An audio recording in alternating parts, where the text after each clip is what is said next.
네, 한 절의 짧은 말씀입니다.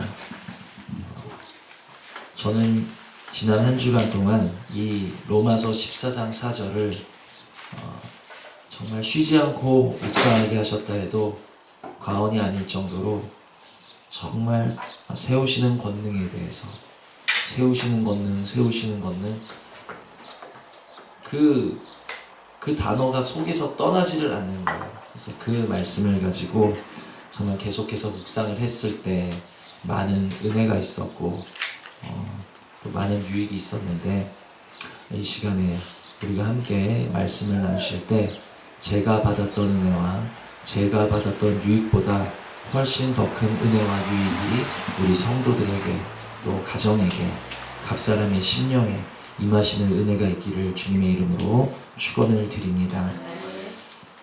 주님은 공생의 기간 동안에 죄인들을 어떻게 대하셨습니까?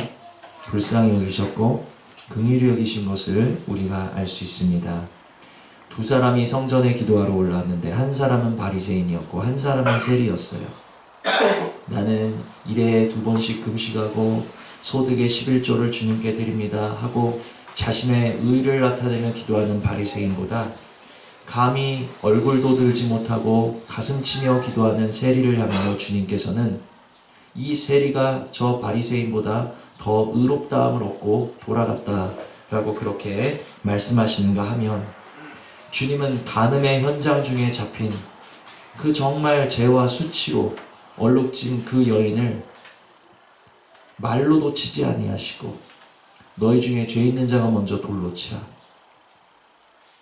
주님께서는 용서하시고 또 그를 돌려보내신 것을 우리가 알 수 있습니다. 그리고 예수님의 제자 중에 한 사람은 세리였어요. 마태는 세리였습니다. 이 일로 인해서 많은 사람들이 예수님을 손가락질하고 비방했어요. 저가 세리와 함께 다닌다. 세리의 집에서 먹고 마시며 저가 세리와 함께 어울린다. 죄인과 함께 어울린다. 예수님을 비방하고 정죄했지만 예수님은 그저 이렇게 말씀하실 분이었어요. 내가 의인을 찾으러 온 것이 아니라 나는 죄인을 찾으러 왔다. 이렇게 말씀하실 분이었습니다. 이처럼 죄인과 연약한 자들에 대하여 또 온전치 못한 자들에 대하여 아주 관대하신 주님이셨지만, 그렇다라고 예수님이 모든 사람을 다 불쌍히 여기시고 긍휼히 여기시고 관대히 여기셨던 것은 아니었어요.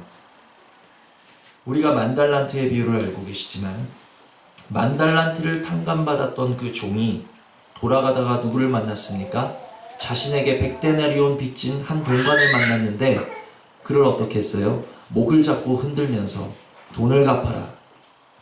그러자 이 소식을 들은 그 상전이 다시 그 만달란트 그 탕감해준 사람을 붙잡아서 네가 그 만달란트를 다 갚을 때까지 너는 옥에 있어라. 긍휼을 거두시는 모습을 우리가 말씀을 통해서 볼 수 있습니다. 또한 오늘 본문에서는 판단하는 자에게 주님께서 뭐라고 말씀하고 계십니까? 남의 하인을 판단하는 너는 누구냐? 너는 누구냐? 이렇게 말씀하고 계십니다. 굉장히 무서운 뜻입니다. 너는 누구냐는 것이 무슨 뜻입니까? 나는 너를 모른다는 뜻이에요. 판단하는 그는 나와 관계가 있다 없다? 관계가 없다는 뜻이죠. 아니, 판단 한번 했을 뿐인데, 가볍게 판단 한번 했을 뿐인데 주님과 관계가 없어지게 된다니 정말 무섭고 심각한 말씀 아닙니까? 제 자신을 돌아봐도 저는 하루에 참 여러 번 판단하더라고요. 또 여러분은 어떠십니까? 우리 중에 판단하지 않으시는 분이 있으십니까? 우리는 모두 수시로 눈에 보일 때마다 귀에 들릴 때마다 판단하는 사람들이라는 것입니다.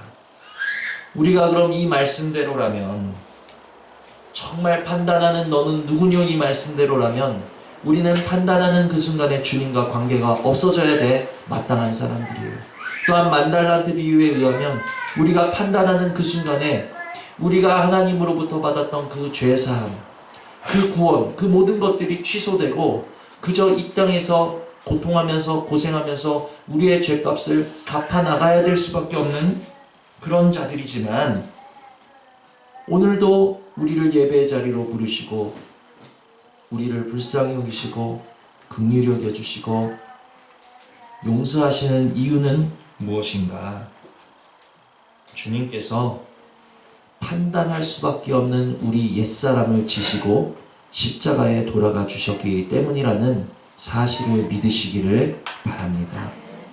오늘도 저와 여러분의 입에는 여전히 판단이 새겨져 있지만, 그럼에도 불구하고 오늘 우리가 용서받고 불쌍히 여김받고 긍휼히 여김받고 나아가서 하나님의 사랑받고 축복받고 은혜받는 하나님의 자녀들이 될 수 있었던 것은 내가 판단을 안 해서가 아니에요. 내가 의로워서가 아니에요. 오직 예수님의 십자가 공로 때문에 우리는 오늘도 판단하는 입술을 가졌으나 주님 앞에 나와서 옳다 하심 얻으며 예배할 수 있는 자녀들 될 수 있게 됐다라는 사실에 감사하실 수 있는 은혜가 있기를 원합니다. 우리는 정죄받아 마땅한 자들이지만, 우리는 심판받아 마땅한 자들이지만, 우리는 주님과 관계가 끊어져야 마땅한 자들이지만, 주님의 십자가 그 공로 때문에 그것을 믿는 자들에게는 하나님께서 오늘도 자녀가 될 수 있도록, 오늘도 은혜를 받을 수 있도록 이렇게 구원의 문을 활짝 여시고 예배의 자리로 저와 여러분을 불러주셨다는 이 사실에 우리는 그 무엇보다도 감사하실 수 있는 은혜가 있으셔야 된다는 말씀입니다. 십자가의 공로로 인해서 오늘도 우리의 판단을 참으시고 우리를 불쌍히 여겨주시는 이때에 우리는 어떻게 하셔야 되겠습니까? 오늘 참으신 것처럼 내일도 참으시겠지, 아니한 자리에 우리가 머물러서는 안 된다라는 거예요. 참으시는 오늘 십자가 공로로 오늘도 용서하시는 이 시간에, 지금 이 시간에 판단의 자리에서 돌이키실 수 있는 은혜가 우리 모두에게 있기를 주님의 이름으로 축원을 드립니다. 다시 한번 말씀을 보겠습니다. 로마서 14장 4절, 남의 아인을 판단하는 너는 누구뇨? 그 섰는 것이나 넘어지는 것이 제 주인에게 있으네. 자, 우리는 쉽게 서 있다라고 여겨지는 사람들, 누굽니까? 서 있다라고 여겨지는 사람들, 신앙생활 잘하고 뭔가 덕망 있고 인품 좋고 성격 좋고 뭔가 축복이 정말 그의 가정과 가게에 넘치는 것 같고, 정말 그런 사람들에 대해서는 우리가 어떻게 생각하죠? 저 사람은 참 은혜 받았어. 주님이 저 사람과 정말 동행하시나 봐. 정말 저 사람은 성령이 충만한 것 같아. 우리는 이렇게 쉽게 생각합니다. 서 있다라고 생각하는 자들에 대해서. 그런데 내 보기에 넘어졌다라고 여겨지는 자들에 대해서는 어떻게 생각합니까? 누가 넘어진 자죠? 우리 눈에 뭔가 온전치 못해 보이는 사람, 뭔가 부족해 보이고 불편해 보이는 사람, 저 사람 정말 왜 저럴까 싶은 사람, 그런 내 눈에 볼 때 넘어진 것 같은 그런 사람에 대해서는 우리가 이렇게 생각하는 거예요. 은혜가 부족해. 저 사람은 은혜가 부족해. 저 사람은 주님이 지금 안 계셔서 저런 걸 거야. 우리 이렇게 쉽게 생각할 수 있다는 것입니다. 오늘 말씀은 뭐라고 증거하고 있을까요? 다시 읽어보면 그 섰는 것만 주인에게 있다, 이렇게 말씀하고 있습니까? 아니죠. 그 섰는 것이나 넘어지는 것이 제 주인에게 있다라고 말씀하고 있는 것을 우리는 기억하셔야 될 줄 믿습니다. 정말 중요한 말씀이에요. 섰는 것만 주인에게 속해 있는 게 아니에요. 넘어지는 것 역시도 주인에게 속해 있다라는 것을 믿으시기를 바랍니다. 우리 이것을 정말 믿으셔야 돼요. 넘어지는 것 역시도 내 눈에 볼 때 저 형제가 넘어진 것 같은데 저 넘어진 순간도, 넘어지는 그 모습도 누구에게 속해 있다? 주인에게 속해 있다라는 것을 우리는 믿으셔야 된다는 것입니다. 요셉의 넘어짐은 무엇이었습니까? 그 채색옷이 벗겨지고 구덩이에 던져지고 애굽에 팔려가고, 애굽은 사람이라고 하셨는데 결국 사람에게 팔린 거예요. 그러한 모든 요셉의 넘어짐의 시간, 그것은 저주가 아닌 하나님이 그와 동행하시기 위한 필수적인 축복의 시간이었다라는 것을 기억하시기를 바랍니다. 느부갓네살의 이해할 수 없는 7년, 사람이었음에도 왕이었음에도 마치 짐승처럼 미친 사람처럼 풀을 먹으면서 사람에게서 쫓겨난 그 이해할 수 없는 7년의 시간, 저 사람 왜 저래 할 수밖에 없는 그 7년의 시간은 느부갓네살의 교만을 낮추고 하늘의 하나님을 인정하게 되는 7년의 시간이었다는 것을 우리는 기억하실 때, 섰는 것만 주인에게 속한 것이 아니라 넘어지는 것 역시 주인에게 속해 있다는 사실을 우리는 인정할 수밖에 없게 된다는 것을 기억하시기를 바랍니다. 그리하여 오늘 우리가 서로를 바라볼 때에 내 옆에 있는 형제가, 내 지체가, 내 옆 사람이 서 있습니까? 너무너무 감사한 은혜지요. 그를 세워주신 것은 참 감사한 은혜입니다. 그러나 지금 넘어진 것 같아 보이는 내 형제에게는 더욱 하나님의 각별한 은혜가 임하고 있다는 사실을 기억하실 수 있기를 바랍니다. 왜요? 그를 일으켜 세우셔야 되기 때문에 하나님은 이미 세워진 자보다 지금 넘어진 자들, 지금 바닥에 있는 자들, 지금 한계에 있는 자들, 지금 실패에 있는 자들, 지금 낭망에 있는 자들에게 더 많은 은혜를 쏟으신다는 것을 기억하시기를 바랍니다. 제게는 세 아들이 있습니다. 호수아, 수아, 담비가 있는데 셋 다 너무 사랑스럽고 예뻐요. 저는 누구 하나 차별함 없이 그들을 사랑합니다. 그런데 차별이 아니라 그 셋 중에 유난히 마음씀이 있고, 유난히 신경이 쓰이고, 유난히 더 한마디라도 더 기도하게 되는 아들이 있어요. 누구겠습니까? 누구겠어요? 수아겠죠. 사람 된 아버지의 마음도 이렇다라는 거예요. 사람 된 아버지의 마음도 뭔가 그 자녀 중에 조금 부족함이 보이면 그에게 조금이라도 더 마음이 가는데, 하나님의 아버지의 마음은 오죽하시겠냐라는 거예요. 우리 성도들 가운데 조금 실패해 보이고 넘어져 보이고 조금 모자라 보이고 부족해 보이고 저 사람 왜 저래 하는 그 사람에게는 지금 하나님의 더욱더 각별한 애정과 은혜가 쏟아지고 있다는 것을 우리는 기억하셔야 되는 줄 믿으시기를 바랍니다. 그 사람에게 무슨 판단이 필요할까요? 그 사람에게 무슨 정죄가 필요할까요? 우리는 넘어지는 그 사람에게 대해서 정말 판단과 정죄하는 마음을 이제는 거두실 수 있는 은혜가 있기를 바랍니다. 내가 판단하고자 하는 그 사람에게 지금 하나님의 더 놀라우신 은혜가 부어지고 있다는 것을 우리는 믿으셔야 된다는 것입니다. 주 안에서는 서 있는 것이나 넘어지는 것은 문제가 되지 않습니다.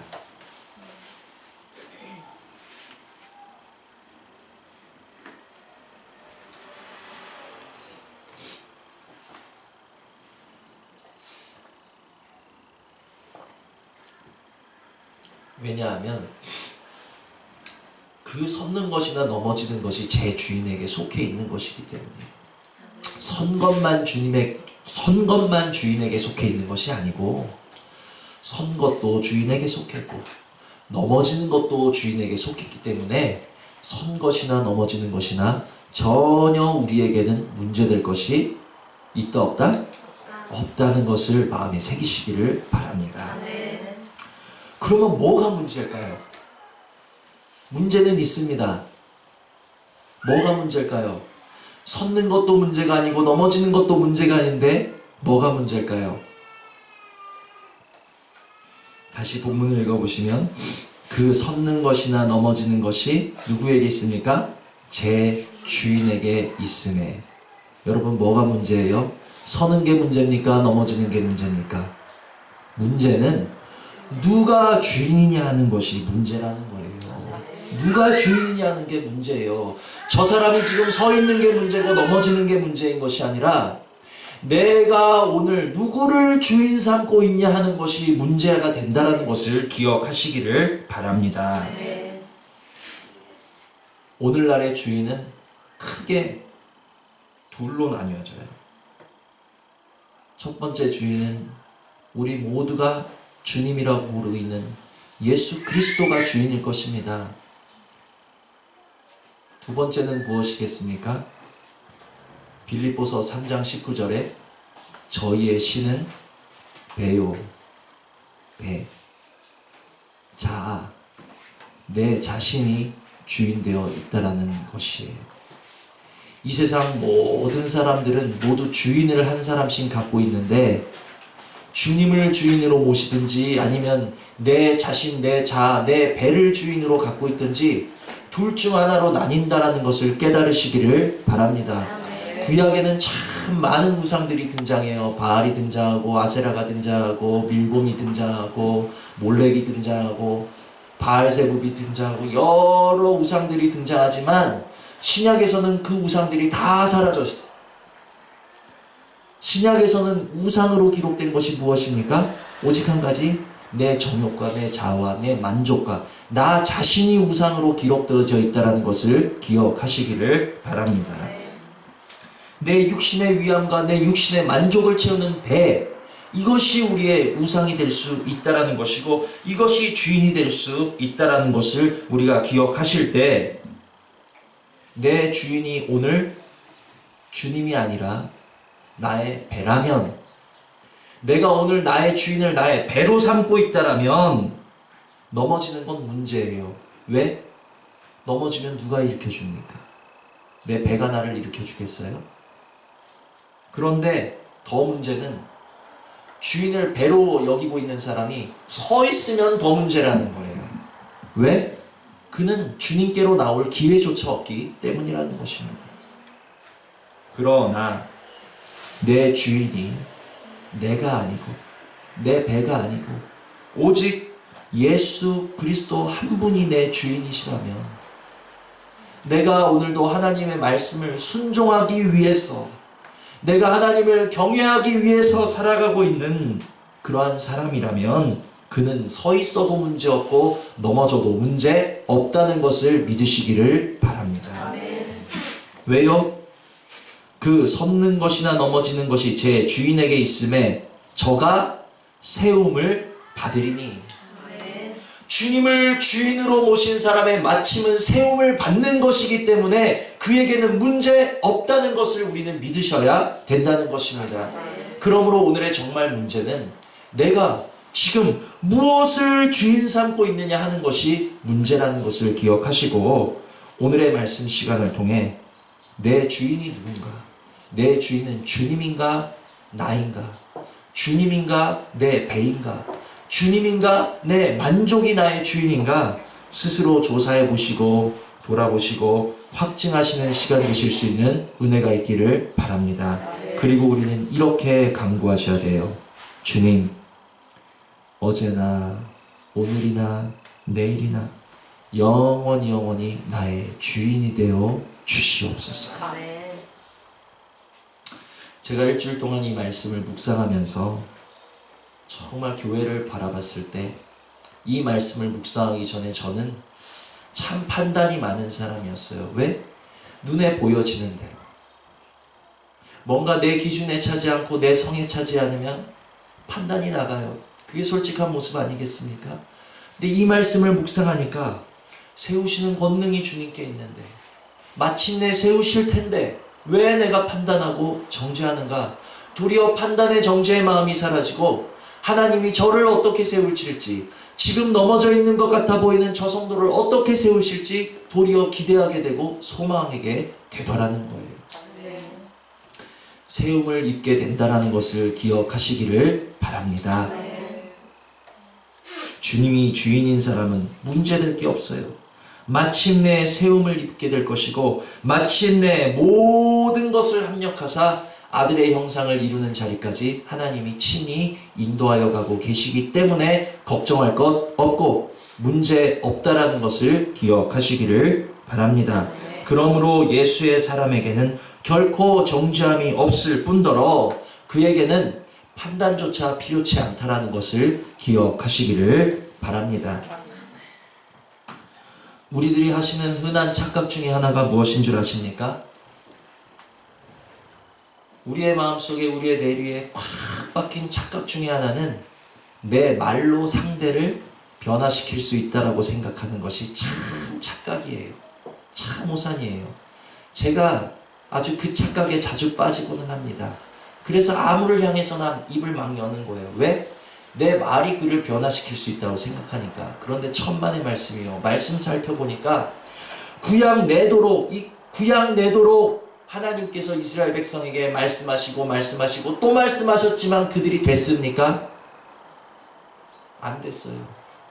안 돼서 예수 그리스도가 오셨는데 어찌 오늘 내가 이 미련한 입술을 가지고 옆 사람을 변화시킬 수 있다라고 생각하는지 그것이 참 착각이고 미련한 것이더라고요. 여러분 깨달으실 수 있는 은혜가 있기를 바랍니다.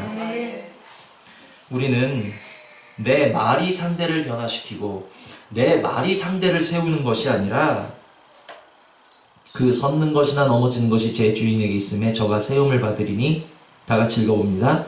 이는 저를 세우시는 권능이 주께 있음이니라. 아멘. 우리는 이 말씀을 기억하셔야 될 줄 믿습니다. 세우시는 권능이 오직 주께 있다. 이것을 우리는 붙잡을 때 우리의 입술이 다물어지고 우리의 판단이 그쳐지게 되는 것을 믿으시기를 바랍니다. 바울은 이렇게 얘기했죠. 심는 이나 물 주는 이는 아무것도 아니로되. 아무것도 아니라 그거예요. 사람은 아무것도 아니라 그거예요. 말하는 사람이나 듣는 사람이나 아무것도 아니라는 거예요. 그러나 오직 자라나게 하시는 누구? 하나님뿐이시니라. 하나님뿐이시니라. 하나님만이 세우시는 권능을 가지고 계시다라는 것을 기억하시고 믿으실 수 있는 은혜가 저와 여러분에게 있기를 바랍니다. 그러므로 이 세우시는 권능을 가진 분이 누구시라고요? 오늘 나의 주인이라는 거예요. 주인. 내 주인은 나를 어떻게 하시는 분? 반드시 세워주시는 분. 믿으시기를 바랍니다. 우리가 이 말씀을 진정 믿을 때 우리 속에 변화가 일어나는데 우리가 세우시는 권능이 하나님께 있다는 것을 믿고 바라볼 때 우리 속에 판단이 사라지는 것을 바라보시기를 바랍니다. 또한 그 판단이 있던 그 자리에 주님이 친히 세우실 것에 대한 기대와 소망이 싹트게 되는 것을 우리는 이제 경험하실 수 있게 되셔야 될 줄 믿습니다. 이 말씀이 참 제 개인적으로 소망이 있는 것은 지금 행복한 교회가 참 너무나도 어려운 가운데 있어요. 이 말씀은 우리의 영혼만 세우심에 초점이 있는 것이 아니라 세우시는 권능은 우리의 육신의 삶까지도 세우시는 권능이라는 사실을 기억하시기를 바랍니다. 그러므로 소망이 있다라는 거예요. 행복한 교회 지금의 모든 상황도 우리들의 지금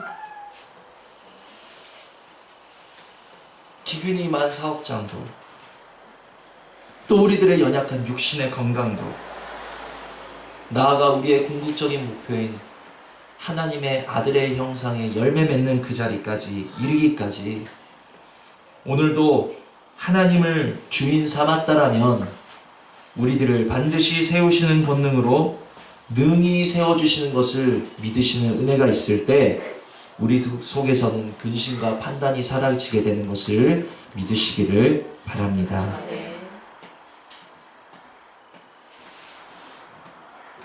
그러므로 말씀을 정리합니다. 오늘도 우리의 의로서 우리의 입술이 깨끗하고 거룩해서 우리가 하나님께 판단받지 않는 사람들이 된 것이 아니라 오늘도 단지 그 십자가의 공로를 믿음으로 판단의 정죄에서 벗어나게 된 저와 여러분이 기억하셔야 될 것은 무엇인가? 서는 것도 넘어지는 것도 모두 누구에게 달려있다고요? 제 주인에게 달려있다는 사실을 기억하셔야 될 것이고, 주님을 주인으로 모신 사람은 어떻게 하신다고요?